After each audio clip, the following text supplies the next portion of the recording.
Hey everybody, welcome back to Conscientious Omnivore. My name is Pal. Hopefully I'm live and hopefully everybody can hear me. Hey Leon, welcome.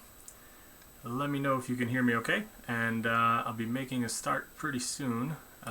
Just setting up a couple things really quick. Get everything sized the right way. Hey everybody, welcome back to let me stop that. And we'll be making a start in just 1 second here. Cool. Okay. Let's start. Cool. So I'm going to try to do a quick live stream today. I'm going to be talking about politics, and I know that for a lot of people that is a very touchy subject. Hey Jen, welcome. I actually, if you've been watching my channel, you'll know that I actually tend to stay away from politics. I don't really want to make the channel about politics, and this isn't about politics per se. It's specifically about politics as it relates to animal rights. And if you have watched some of my previous videos, you'll know that I am pretty negative towards all politicians, especially any politician in any of the major political parties that are in power in the U.S., in the UK. I mean, that's probably where I follow politics the most, and here in Hungary as well. But I don't have a good opinion of politicians in general. I think with a few exceptions, they are extremely rare. With a few of those exceptions, they're all really crooked and are robbing people blind, and basically the tools of the ruling elite and people who are really, pulling their strings are the people who own, all the wealth in the world. So that's my opinion there, and I don't want anybody to take this video the wrong way. I'm not here to tell you. Jen's representing the Dutch contingent. Cool. Welcome, WW. So yeah, I'm not here to tell you who to vote for. I'm not even telling you that you should go out and vote. Although I do have an opinion on that. I think people should go out and vote. I think it is important. But again, this is not like I'm here to tell you vote this way or vote that way. I'm more, if anything, trying to get people to see that this idea of left versus right, liberal versus conservative, whatever in your particular country it's called, like left-leaning, right-leaning, whatever. I'm here to tell you that I think most of it is a scam. The way I look at it is that politicians know that they can lie a certain way and get a certain percentage of people to vote for them.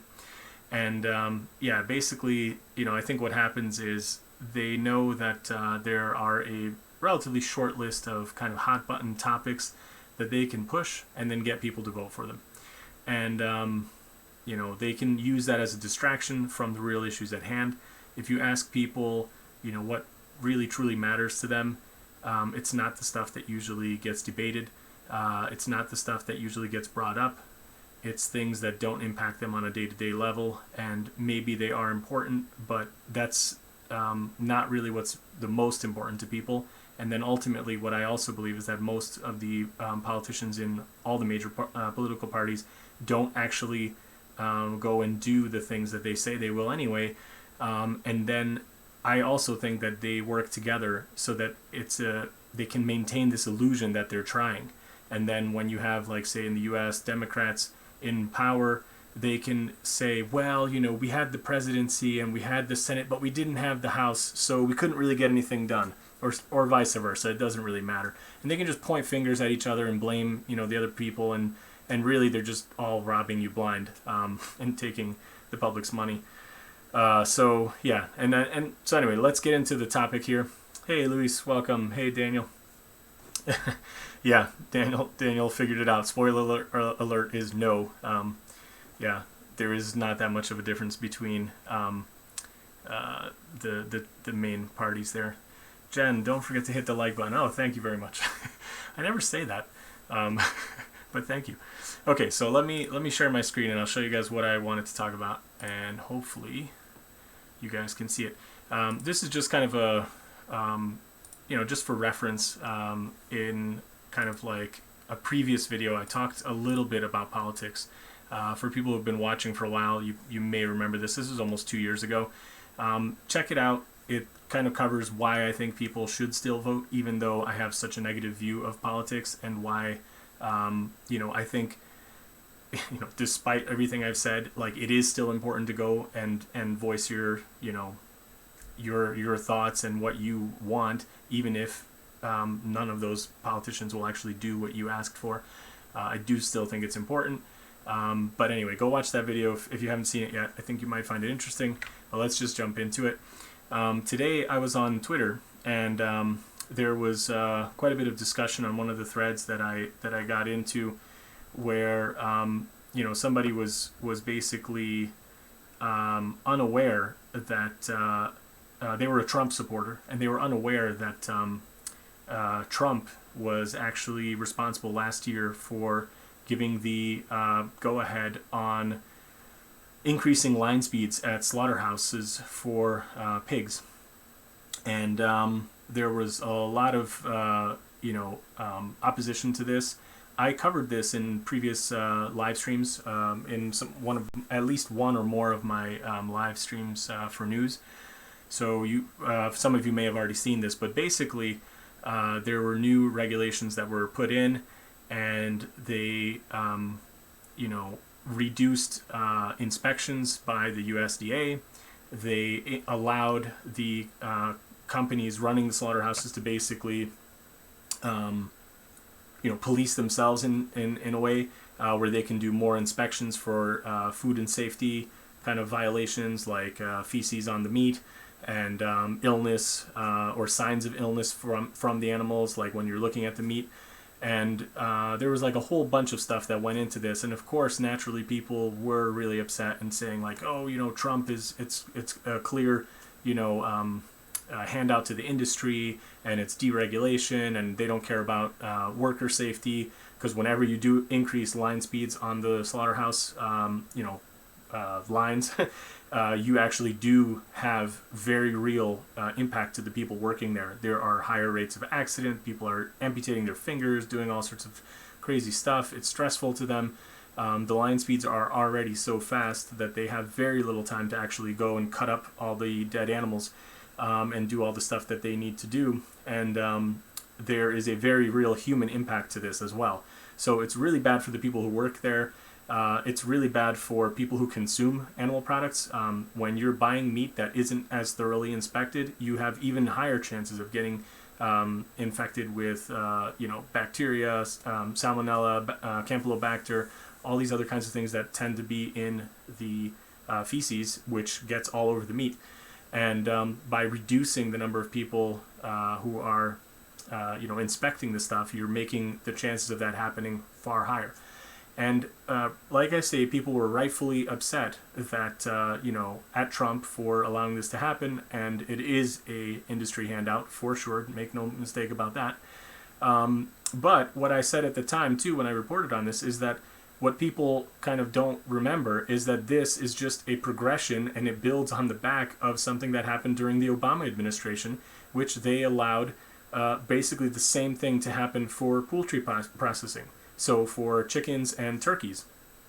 And it was like, I'm just trying to point out to people that don't think like, one party versus the other is this like, saint. Like everybody wants to think like Obama was this great guy. I'm here to tell you, no, unfortunately he wasn't. And there are so many ways that he wasn't, but I'm talking specifically about, animal issues right now.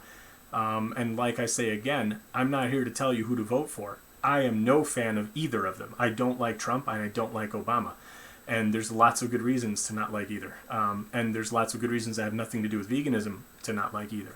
But I'm going to focus on this issue. If anybody wants to get upset because it's like, oh, you're not talking about the human aspects and whatever, I have those as well. But again, it's not really the focus of my channel. So go do some research, look up the big, bad, nasty stuff that all the presidents have done going back. And you'll see that it is independent of the party. So basically, the quote here that I just wanted to leave you guys from is, where was it? the implementation of the rule will result in the fox guarding the hen house with less government oversight over hog slaughter inspection. Big meat companies will have the freedom to inspect themselves and push towards their goal of increasing line speeds. There's no doubt about it. Faster line speeds plus inspection equals more food contamination. So basically, if you care about animal welfare, you should be worried about this. If you don't care about animal welfare and you only care about your own health and you're eating meat, you should still care about this because it impacts your health directly. And if you care at all about worker rights and worker safety, then you should care about this as well. And here is an article that I want to show you guys, which shows the Obama administration doing the same thing for poultry. Just so you guys know, I'm not just claiming this. Here's an article that you can go reference. This is from 2014, actually, so it was quite a while ago. I'm going to get a swig of water and try to catch up on the comments here a little bit before we get into this.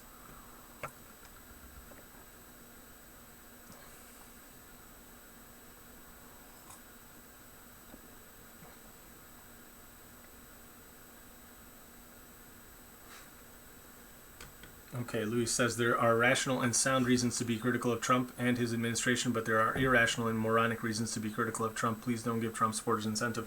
Well, I hope that I'm not doing that with this. That's not my intention. I think these are very real issues. Okay, go Bernie. I'm going to talk about that in a little bit. Be critical of Trump and his administration for sound and rational reasons, not moronic reasons. Yeah, I would agree with that. We are all compromised. Okay, so basically this is talking about the changes to the poultry slaughterhouse speeds. It talks about having the food safety inspectors, this whatever the abbreviation is, FSIS people, where previously there was a regulation limit that each of these USDA inspectors can inspect 35 birds per minute. So that means you have the line going by, and you had 1 minute to look at 35 birds. So if you're running a manufacturing line, the process, the slaughter line, let's not call it a manufacturing, sorry, it's slaughter line, you had to have that many multiples of inspectors for the line speed. So if you want to run it at 70, you had to have 2 guys. If you wanted to run it at 140, you had to have 4 guys. And basically what they did was they made this pilot program where they were going to privatize the inspection system. It was called the New Poultry Inspection System. And instead of having the USDA people there to inspect the dead carcasses going by on the line, they were going to allow the industry to regulate itself. So they were going to have like people who the company claimed are trained and able to look for all these kinds of things, just like the USDA people were. And then you would just have one USDA guy at the end of the line. And what you ended up seeing was this whole article is very interesting. I recommend everybody go read it. I'm not going to go through it line by line, but I very much encourage people to go check this out. But what you ended up happening is they ended up with a guy at the end. Here it was in the spring of 2011. One of the HIMP, this was the HACCP-based Inspection Models Project, HIMP, in slaughter. They had one of those plants that was in this test phase or whatever. Young chicken plant was permitted by FSIS to run its slaughter lines as fast as 220 BPM. That means that one inspector, so food safety inspector employee on the slaughter line was inspecting, and they put it in quotes, I love that, nearly 4 birds every second. So if you can imagine that every second you're just standing there looking at this line, you just go like this, 1 Mississippi, 4 birds have gone by in that amount of time. What can you possibly hope to expect, to be able to see on that carcass? Like, I mean, something would have to be like horrifically wrong. Like you'd have to maybe see like a pile of poop going by on the line instead of a bird for it to actually register in your brain that like, hey, something's wrong.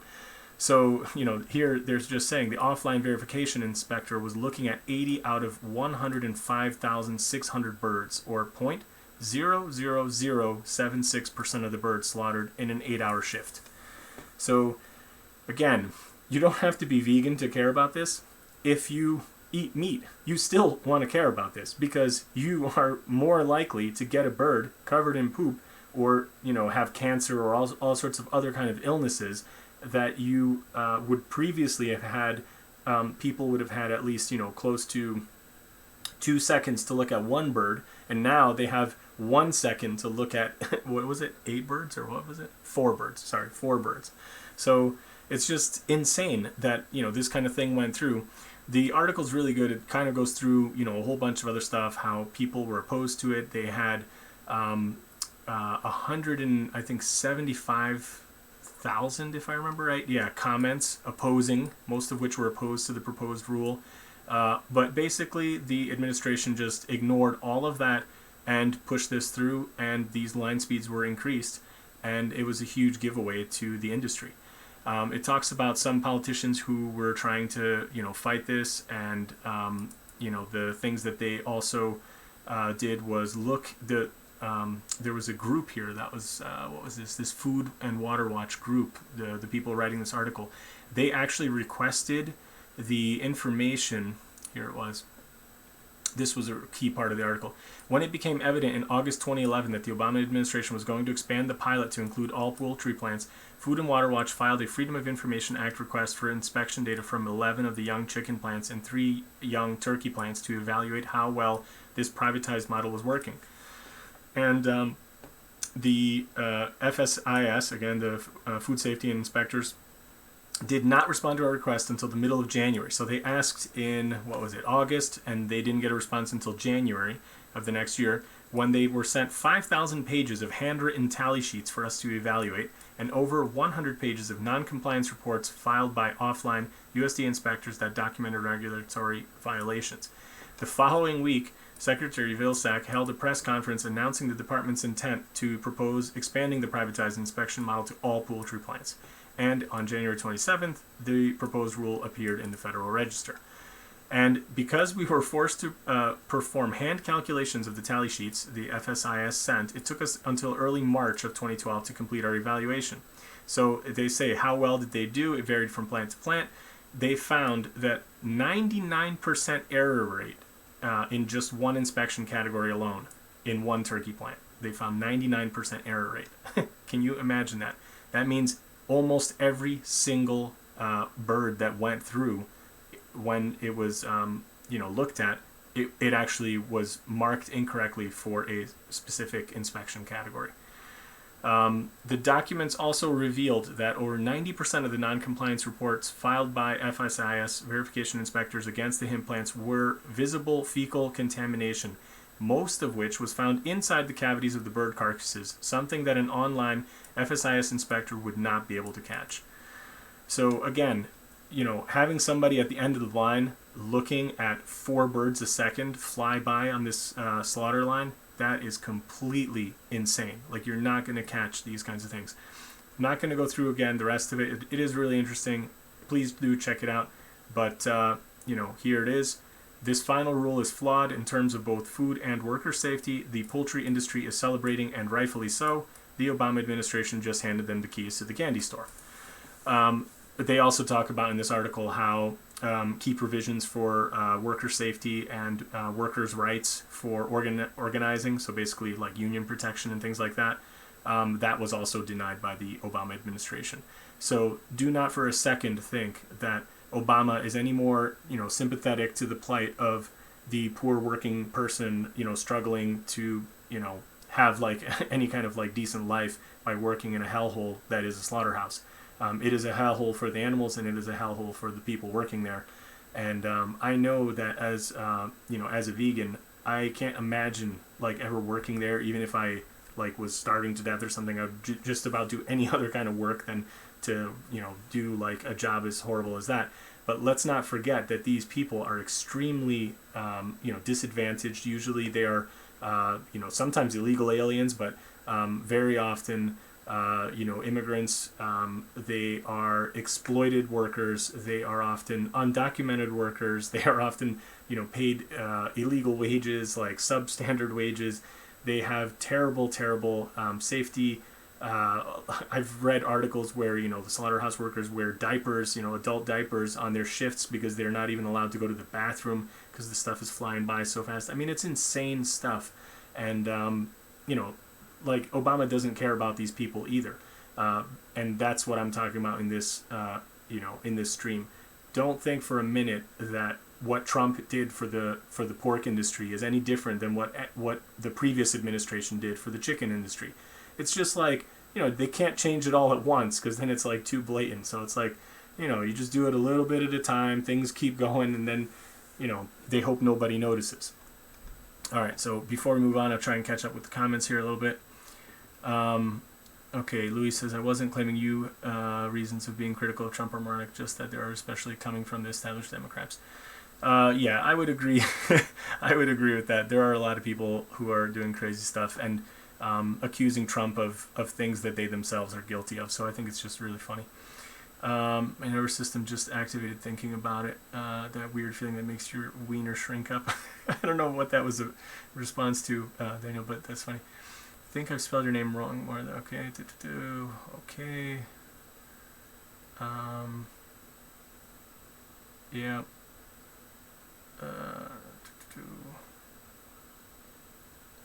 To be fair, if you want to criticize politics as a whole, you're better off looking at the other countries than us. They are all compromised. Yeah, I would say all countries' politics that I've seen anyway. I am not a fan. I'm not saying European politics is perfect, but it's a lot less corrupt. I don't know. I live here in Hungary, Leon. There's a lot of corruption. Oh, hey, Perpetually Annoyed. Cool. Did I miss when you came on? I didn't see you. Anyway, just because you got hubs in Germany and some progressive tiny places with populations the size of one large urban city, I see some similarities on some very big issues with two corrupt parties then I see differences. Yeah, there are definitely more similarities. Both parties are run by the same ilk of special interest, compromised stooges. Louise, I would absolutely agree with that. And if you think about it, I mean, look back at any of the, choices we've had in recent memory from any of the people running for office. I mean, they're all like super rich. They go to the same school. They probably invest in the same companies. They all play golf in the same, resorts. Like, they're not that different. So, when you had Kerry running against Bush, I mean, like, they both went to the same schools. They're all filthy, stinking rich. Like, would one of them have done some stuff different? Yeah, I'm sure. But would they have really been all that different? No, not really. And if you watch the debates back in those days, they weren't really that different. So, yeah, that's the way I look at it, too. The Militant Vegan, hey, welcome. Both are pro-establishment, so for me the same. Yep. Hey, Michael, don't worry about being late. You can always rewatch it later. Argument with a dumb vegetarian. Oh, man, sorry to hear that. Militant, yep, yes. Perpetually, okay. Anybody else that I missed?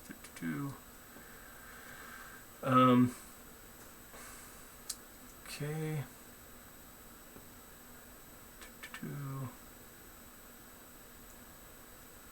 Daniel E says, do you already have the coronavirus in America or what? I'm pretty sure there were some people with that already there. I don't remember, though. Ladybug just flew by over there. Sorry, I got distracted. Obama was not exactly a good person. He did a lot of good, but letting Wall Street get away with their stuff and doing all those drone strikes is just evil. Yeah, there's a lot of stuff. And again, I don't really want to talk about it because I'm not here to, talk about, politicians and in general. I just want to really wake people up to don't think that, these people are saints. That's all I'm trying to say. Obama started with separating families and founded ICE. Luis, Skull and Bones, Kerry and Bush both. Yep. Yo, what's up, American people? Obama's trash. I think they're all trash, honestly. So has nothing to do. I don't know if you wrote Negro. I don't know if that's why you think he's trash. That's certainly not why I think he's trash. I think he's trash because of all the reasons I've just talked about. There are almost 400 million people here. Even amping up the people who will die from disease barely matters, especially since so many people are just fodder for the machine. Yep, I would agree with that. Okay, cool. Moving on. So I had a tweet that I put out. If anybody follows me, you probably would have already seen it. And if not, then follow me on Twitter.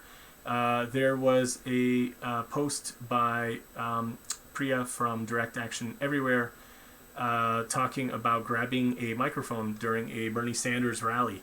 And she was basically, ran up on stage, grabbed the microphone, said that she was a Bernie fan, and told him that he should stop supporting the dairy industry with government money and let the dairy industry die. Of course, security ran over, grabbed her, they took her off the stage, and they cut the mic pretty much almost immediately after she started speaking.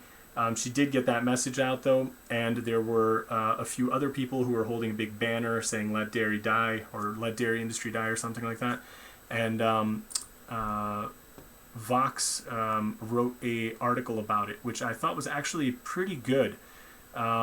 There was a lot of media coverage for this, action, and basically a lot of the press coverage was all to do about the fact that they were topless. So these ladies who were protesting, they, I'm sure they didn't walk in topless. They were probably in their clothes. But as part of the action, they removed their tops, and then, of course, they were all, escorted out by security. And but it got a lot of attention. And, basically what I put in my post was just simply that, I think this is, the article is actually a good example of the sleeper effect, as talked about by Michelle Lowe. If anybody is not familiar with Michelle's channel, I definitely recommend checking her out. She's awesome. And she's got a video called the Psychology of the Sleeper Effect and Why Anti-Vegans Can't Win. So check this out. If you guys haven't seen this yet, I recommend this video. I think it's very interesting. She talks about, I'm going to try to sum it up in very, very short, easy to understand language. She basically says that a lot of times people will criticize vegans for, delivering a message in the wrong way, or being too brash, and like this lady who went topless and kind of took Bernie's mic out of his hand and all this kind of stuff, and what she says in that video is that there's a kind of proven known psychological effect that people have, is that the first time they hear something that's kind of making them uncomfortable, or they don't want to hear the message. The way people react to, say, Joey Carbstrong when he's on TV, and people say that he's too kind of in your face, too antagonistic, etc., is that what happens is that as long as what you are saying is the truth, even if they get offended in that moment, in the heat of the moment, and they think negatively of that person, they might think negatively of this lady and the other ladies, but later on, when they've kind of calmed down and they've gone to sleep and whatever, later on, and sometimes it can be multiple days, those people will actually often kind of remember not the fact that they were mad at these people or that they felt uncomfortable because of these people, but they will actually remember the facts that were given. And they will actually be kind of, more likely to go and look up this stuff and actually research it and look and say, oh, wow, this lady was actually right. The dairy industry is really cruel to women. Oh, wow, it's, or not to women, but to females, to the cows. Oh, they are really destructive to the environment. Oh, Bernie, says that he cares about the environment, and look at all this, greenhouse gas, emitted by the dairy industry. So anyway, so that's the sleeper effect in a nutshell. Do watch Michelle's video. But I think this article, actually, if you read it, it pretty much goes into the specifics about why this Direct Action Everywhere group has resorted to these tactics. And I think this is a very fascinating read. And they actually, interview a few people from the organization. And, they basically say, look, why are we doing these extreme, topless women, kind of things? We're being criticized for it. But they say right here, they blame Sanders for supporting the legislation that would subsidize the struggling dairy industry, for hiring Ben & Jerry's Ben Cohen as a campaign co-chair, while Direct Action Everywhere has criticized practices at Ben & Jerry's farms, and for brushing off requests for a platform that addresses animal agriculture. And here, where was the quote that I want to show you guys?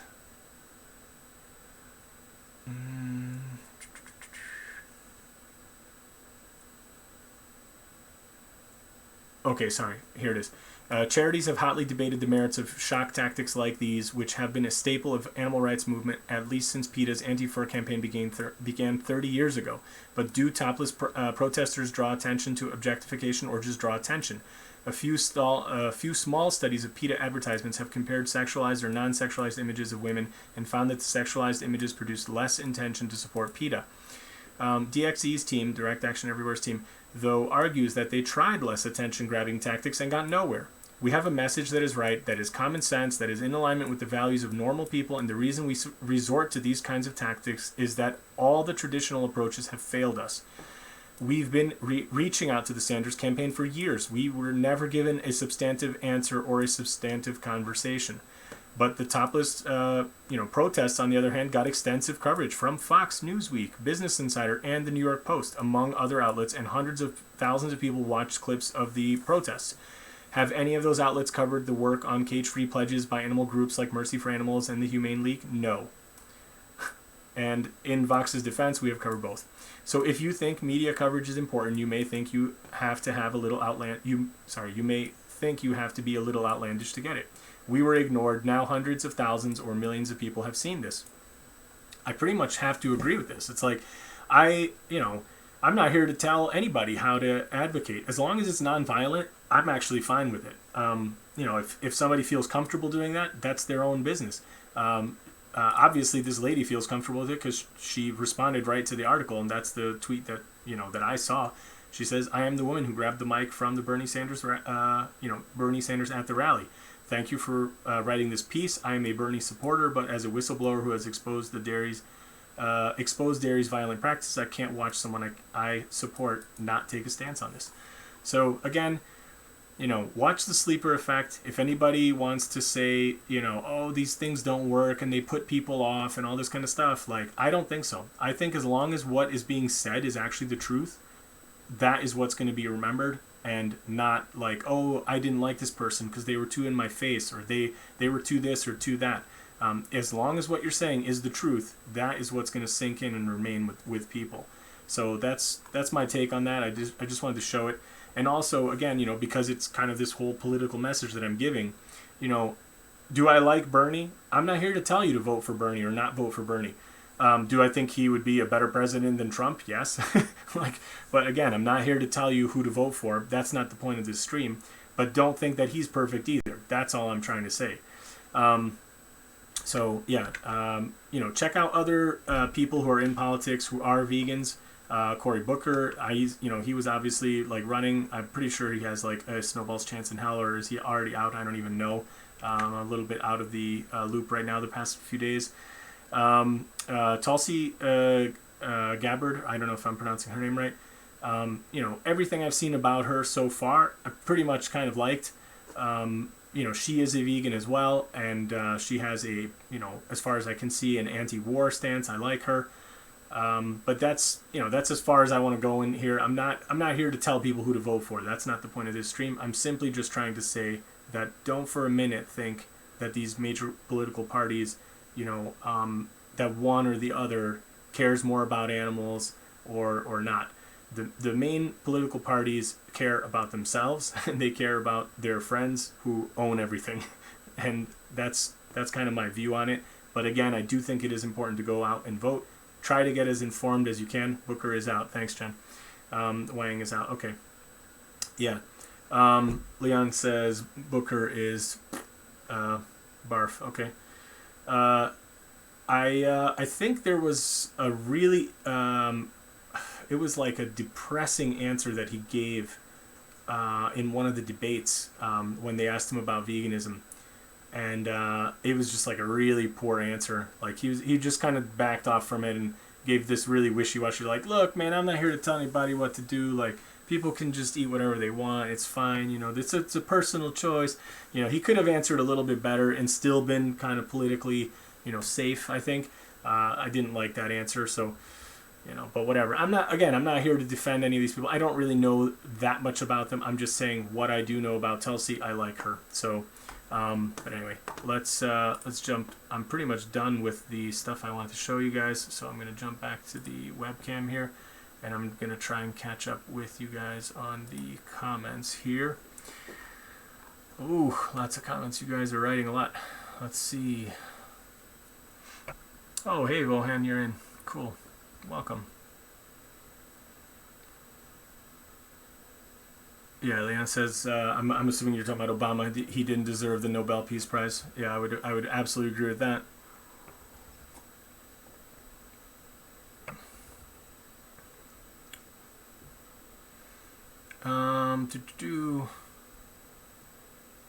Yeah, Luis says the Nobel Prize for Obama was a horrible decision. I would absolutely agree with that. It's terrible.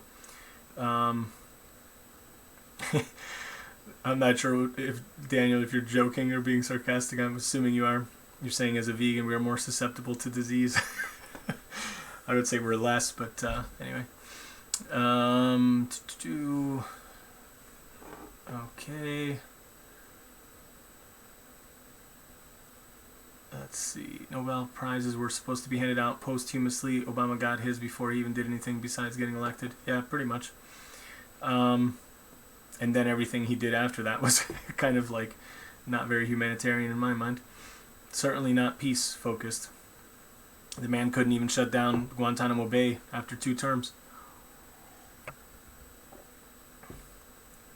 Michael says Michelle is so good for the movement. I would absolutely agree. Yeah, Michelle's awesome. I really give her huge props. She's great.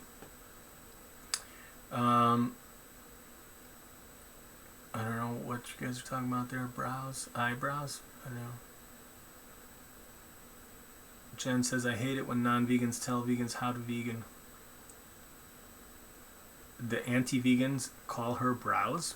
Wow. Does she have big eyebrows? I don't even think I noticed. Like, I think she seems pretty normal. That's really weird. I haven't seen that critique anyway.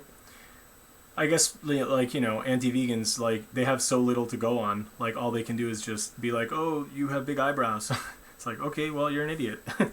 I'd rather have big eyebrows than be an idiot. But anyway. Everyone in chat, check out YouTube channel Arvind, Animal Activist, Indian activist with very interesting and inspiring content. I did sign up last time, Louise, when you mentioned it, and I haven't actually checked out any of the videos, but I did subscribe. So yes, check that out. Daniel, yeah, like when food junkies try to tell other non-food junkies how to eat healthy. Yep. Did you see Bernie's face? He was so mad. Yeah. Hey, vegan Kathy. Yeah, he was not happy on that mic grabbing stunt. That was really kind of funny, and it's pretty telling as well. I mean, I don't think anybody likes being, called a hypocrite, and quite frankly, that is hypocritical of him to be, concerned about the environment, but then also propping up with government money an industry that's worth billions of dollars, and they are clearly failing because the customers don't want to buy their products anymore because people are starting to wake up and realize that dairy is so bad for them and it's so harmful to the environment. So I just think that is pretty hypocritical, and I don't think he likes being called on that.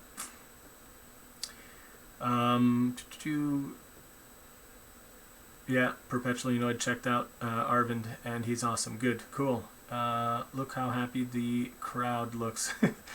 Well, they get to see topless women, right? So I don't know. Maybe that's why they're looking happy. I don't know. Militant vegan. If Bernie bails out the dairy industry, he needs to be called out on it. Yep, he does. I would agree with that. Belated birthday. Oh, for Kathy. Hey, Kathy, happy birthday. I didn't know it was your birthday. You'll check out the channel. Cool. Okay, cool. Daniel, the problem with the Sanders thing is that it wouldn't make sense to rock the boat now. You just hope it's one of those situations where Bernie will do something to stop dairy. Yeah, I don't think he will, though. That's the thing. I think you're being naive if you think he's going to, if he hasn't done it yet. If he's in support of it now, and if he got elected, I highly doubt that he will actually be not in support of it after. When he is actually in a position to. No, I don't think so. It's still just a compromise system. Bernie can still fight for them getting training and new jobs. I would agree with that, and that's where the money should go. Subsidies should go to getting people into plant-based options. If you see that the market is dying for a product, like the solution isn't to take government money and prop it up. That's my view on it. Vegan says, I'm in full support of all actions as long as they're nonviolent. I would absolutely agree with you. The animals need help urgently. Yep. And the more attention we can get to the issues, the better. Okay, hold on. The screen jumped again here.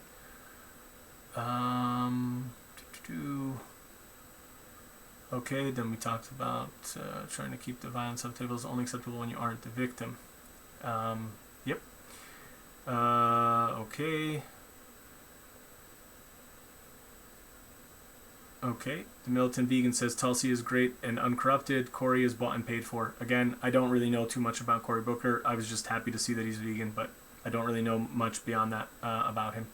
And I didn't like his answer in that debate. I know that. We can only hope that Bernie is faking, but I think that Bernie will realize that a majority of American people don't like dairy. He's just too climate focused. Well, I think if he was really climate focused as much as he thinks he is, then he wouldn't be propping up dairy. Leon says we could dominate the climate debate as well when it comes to dairy. Absolutely. I don't know who Tulsi is. I'm not in the U.S. Kathy, Tulsi is from Hawaii, I believe, and she's already an elected official, and she was running for president as well, and she's vegan and anti-war, so I'm a big fan, just because of those things. Yeah, too bad she's so low in the polls. Yeah, I mean, she doesn't have any chance, but anyway, I like her anyway. And Daniel says, no, we really are. I'm not sure what that was a comment for. Okay, Tulsi would probably make a good VP to Bernie. That would be awesome. Actually, I would be happy to see that ticket. That would be good. Yeah, she's a smart, beautiful woman, and all they can pick on is her eyebrows. You're talking about Michelle. Yep. Let's see. Leon, I don't know the polls, but as far as I know, Bernie is pretty much both leading and being left alone by the others since they know it's futile to pull voters away from him. Well, I wouldn't say that, Leon. I actually recently saw a very interesting a video by Lee Camp on Redacted Tonight. Check out that channel, guys, if you haven't seen that. That is a crazy good channel to get some kind of alternative news and real issues being talked about, and see the kind of shady stuff going on in the Democratic Party to try and cheat Sanders out of a nomination again. It's pretty shady, scary stuff. Just search Redacted Tonight. I really like that channel. Redacted Tonight. Go check that out, guys. On YouTube. And follow them on Twitter, too. Very good stuff. They do a lot of pro kind of vegan pieces as well. I'm not sure if Lee is vegan or not, but I know some of the people on his staff or whatever the heck are vegan. Okay, Daniel says, since we have less exposure to the bacteria that animal eaters are consuming, usually we are more susceptible to the iteration of pathogens that are spread. I don't know. That's an interesting theory. I wouldn't assume that, but interesting idea. Perpetually Annoyed also has never noticed Michelle's eyebrows. I haven't either. If they're worried about eyebrows, they should talk about Frank Tufano's massive caterpillars. Now, that guy's eyebrows I have noticed, but not... I don't know. Like, again, I would never make a video talking about his eyebrows or even a comment talking about his eyebrows because it's like, who cares? Like, talk about the fact that he tells pregnant, women to eat, like, raw organ meats. Like, I think that's a far more important thing to talk about than his eyebrows. Let's see. I do love Bloomberg getting demolished in debates. Everyone is picking on him now. That was pretty vicious when Warren... called him out for his sexist comments and the fact that he's racist and just said it right to his face. I thought that was pretty awesome, Leon. Bernie would be a flawless candidate if he was willing to take on animal agriculture. Yeah, but again, he's trying to get elected and he's trying to pander to a certain part of the vote as well. Every day is Kathy's birthday. Cool, good. Well, happy birthday anyway. I should probably have noticed that because I have said happy birthday to you multiple times. I don't know. I'm so slow sometimes picking these up. You guys probably get a good laugh at that. Anyway, Frank is in the house. You did not come too late. It's never too late, Frank. It's always good. Welcome. Daniel, well, you know how people are about making fun of people who stand up against something that's popular. It's just the trolls mess there. Yep, absolutely. And they got nothing to say, so that's why they resort to that. She and I don't really get along anymore, but I think she's pretty awesome. Are you talking about Michelle? You don't get along with Michelle? What's wrong? Anyway, Red Pill Vegan did send Bernie a book on getting plant-based, and it was confirmed to be handed to Bernie, too. Wow, that's cool. I may have a surprise coming in the next few weeks, Frank says. Cool. that would be good. You're gonna start making videos again. You need to do it, man. Get back. What's the point? It's not like he's gonna go off the rails on vegan stuff when no one wants to confront it. Yeah, I don't know. The industry will fall apart, and I'd prefer Bernie to be in the office to do the right thing as opposed to someone who would try to prolong it. Thanks, I'll check them out. Cool, yeah, Redacted tonight, man. Those guys are fire. Seriously, really crazy stuff. And the coverage they do of the, politics involved with like, the Democratic, thing and the voter fraud that's been happening all over the place, left, center, left, right, and center. They're really good. I like them a lot. So guys, anyway, I'm gonna keep it short. So if anybody has any questions, I'll take maybe just a couple questions here at the end. But I hope you got something out of this. Again, I'm not here to tell people who to vote for, what to vote for, whatever. I'm saying, try to get informed and don't look up to these people as some kind of saints that are all good or all bad. I think they all do some stuff that's really, really bad, and occasionally they do some stuff that's good. And some of these minor characters, as they were, unfortunately, I think some of them are really great. And if we can get more people aware of what they're about, then I think we might stand a chance. And and I just I don't know. I just don't want people to think that just you hate Trump now and everything bad under the sun is coming because of Trump. Unfortunately, no, it's not. And unfortunately, it's been going on for a long time. And unfortunately, whoever wins the election, if it's Trump, if it's somebody else, they're going to continue doing the bad stuff, unfortunately. Will Bernie be better? I hope so. And I would hope that he would win if he ran against Trump. But I wouldn't even dare, make any kind of predictions at this point. I was so utterly shocked by Trump's victory. I was actually shocked by his nomination. And I was shocked by Clinton's nomination. I absolutely, out of all the people running, I was just like, there's no way in hell either of those people will get the, the nomination for their party. And I was just shocked by both. And then when Trump ran, I was like, wow, I can't even believe that, this is the choice. I didn't even dare hazard a guess as to who would win because I just thought they were both so bad and both so similar, quite frankly. And, it was just wow, one crooked evil person versus another. It's not even a question of vote for the lesser of two evils. It's just man, just vote for evil, 1 or evil 2. They're both just as bad. I hope that's not going to happen, again. But you look at, what Elizabeth Warren said about Bloomberg. If you pick somebody like Bloomberg to run against Trump, it's one, sexist, racist billionaire versus another. Is it really any different? I don't know, man. I don't think so. I don't think it would help. So basically I'm just saying, from an environmental standpoint, from an animal rights, from a workers' rights perspective, these people are not saints, and don't look to to Obama, with rosy tint glasses, because as I showed you guys, it's not what you think it is, based on what a lot of the people who are critical of Trump are saying. So that's pretty much all I got. Kathy says, I think Meat is Murder started the birthday thing on Logan's channel. Oh, cool. I didn't know that. I haven't seen him around lately, but that's awesome. I really like Meat is Murder. I follow him on Twitter. Occasionally we get some nice conversations going there. Michael, good stream. I'll catch up later on. Thanks a lot. Appreciate it. Thank you for being on. Jen, do you think Trump will leave if he loses? Yeah, I don't think he's gonna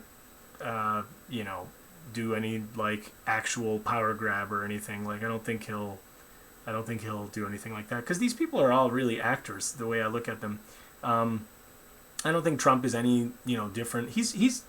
I should say he's probably a little bit more unhinged than some of the other people that have been president, but really they're actors, man. If you watch Bush, Junior, in the, I love watching the what the heck are those things called? The press conference like balls or whatever the heck they were called, where they would get like Stephen Colbert or whatever to like come and like roast President Bush. And what the heck is that thing called? Anyway, it's like the press conference, reporters night, thing, whatever. It's like usually held at the end of the term of the presidency. Anyway, if you watch that one and you just watch like the kind of things that like Bush, gets in as far as like jokes and like all this kind of stuff, and you watch the Obama one, you watch any one of these people, I mean, they're all so slick. They're amazing. Like they could have any kind of career in like acting. Like these people are actors. I truly believe it sometimes that they're not even pretending. Like they're getting paid to act and be like, okay, you're gonna be the president. Cool. All right. How much am I getting paid? Like tons of money. Okay, cool. I'll be the president. Like, like I don't know. I mean, it's just they're so bad. So like I don't think he would actually do something where like he's not gonna leave office if he loses the election, because I don't think the handlers, the people who really tell him what to do, will allow that to happen, because it would just be like way too like anarchy and like whatever. Like you got to give people the illusion that like there is this thing that it matters and that it works. And I don't know. I mean, if you haven't figured it out by now, I have a very, very negative view about politics. But anyway, let's see. Frank says it would take a major recession for Trump to lose. That's sad. I don't know if he. I don't know, man. It's crazy to think that he'll be in there for another 4 years, but who knows? He might. If they don't pick Bernie to run against him, I think he will win. I will say that, but again, I'm not even saying it as a prediction. I'm just saying like I can't imagine one of the other people beating him, unfortunately. Leon says, I'm sure he'll go to a country that doesn't extradite to the U.S. Trump has plenty of weak spots, though, and I'm not talking about sex scandals and etiquette. Yeah, well, because he got elected even before, or we already knew that stuff about him before. You mean the White House following Bill Mayer's comments? I don't know. What did Bill Mayer say about it? Like not removing the troops after having promised to. Climate change is another one. Jacob Hornberger for president. I don't know who that is. They're basically all the same, just different rhetoric. Tropical Company says, and yes, I would agree with that. Leon, and of course, healthcare. Yep, the only true anti-war candidate is Jacob Hornberger. I don't know who that is, but Tulsi Gabbard is also anti-war. So I don't know. I don't know why you didn't include her, Frank, or if you might not know about her. She doesn't get nearly as much coverage as she should. Yep, Leon's right. Stopping wars is her main reason for running, as far as I know. That's what Leon says. And what I do know about her is she was consistently against all the wars. She's against the drumming of the war beat to places like Syria and Iran and all the other places as well. So, like she's been in Syria and seen the stuff on the ground and come back and made impassioned pleas, and yeah, she's pretty cool. I would definitely recommend you check her out. Y'all are forgetting about Bloomberg. Why no one is making a big deal of Bernie's heart attack? I don't know. Like, do you think Trump is in any better physical condition than Bernie? I don't know. And he gets to be president. All right, so okay, Bloomer instead of Bloomberg. Bloomberg will save us. Yeah. No. You got one sexist racist running against another if you get him on the ticket. Tulsi won't get the nom to run for president. Yeah, the nomination. Yep. Hornberger will be on the ballot for president. I don't even know who Hornberger is. Because lots of people have cardiac events. Bernie released multiple doctor statements that he's in perfect health now. He also looks sharp on the stage. Plus, he obviously changed his, I would assume, diet and his exercising, is what you're saying. So, yeah, I don't know. Watch the video by the channel Redacted Tonight about Pete Buttigieg, or whatever his name is. I can never pronounce it. That is some scary stuff, man. And then compare that to the coverage that is given him by, what the heck is that guy? Super annoying. Trevor Noah. Watch the two of those back to back, and then just let me know what you guys think. All right, guys, I'm going to call it a night. I hope this was good for people. Look into these articles that I am going to link. I'll have them in at the end as a comment, and I'll pin it. Check it out, and hope you guys enjoyed it. Get out and vote, and just, I don't know. All we can do is, fingers crossed and all that kind of stuff. Let's go out and vote, but what we can do is the stuff that we can do as individuals. That's the most important thing. We can be vegan. We can try to do what is right. Tell other people, this is what's right. And, lead by example. Think globally. Act locally. Plant a garden. Start growing your own food. That's the most important things. That's what I would say. Trevor Noah is also a rat, kind of. Yeah, I would definitely say he's a rat. That guy gets paid probably a lot of money to say really nice things about people that shouldn't be having nice things said about them. These are trying times. Everyone's a rat. Thanks for the stream. Yep. Thank you for being on. We're all compromised. See you guys. Peace. Bye. Bye, Kathy. Bye, Jen. Bye, Daniel. Everybody. Leon. Thanks for being on. Frank. Everybody. Signing off. Bye.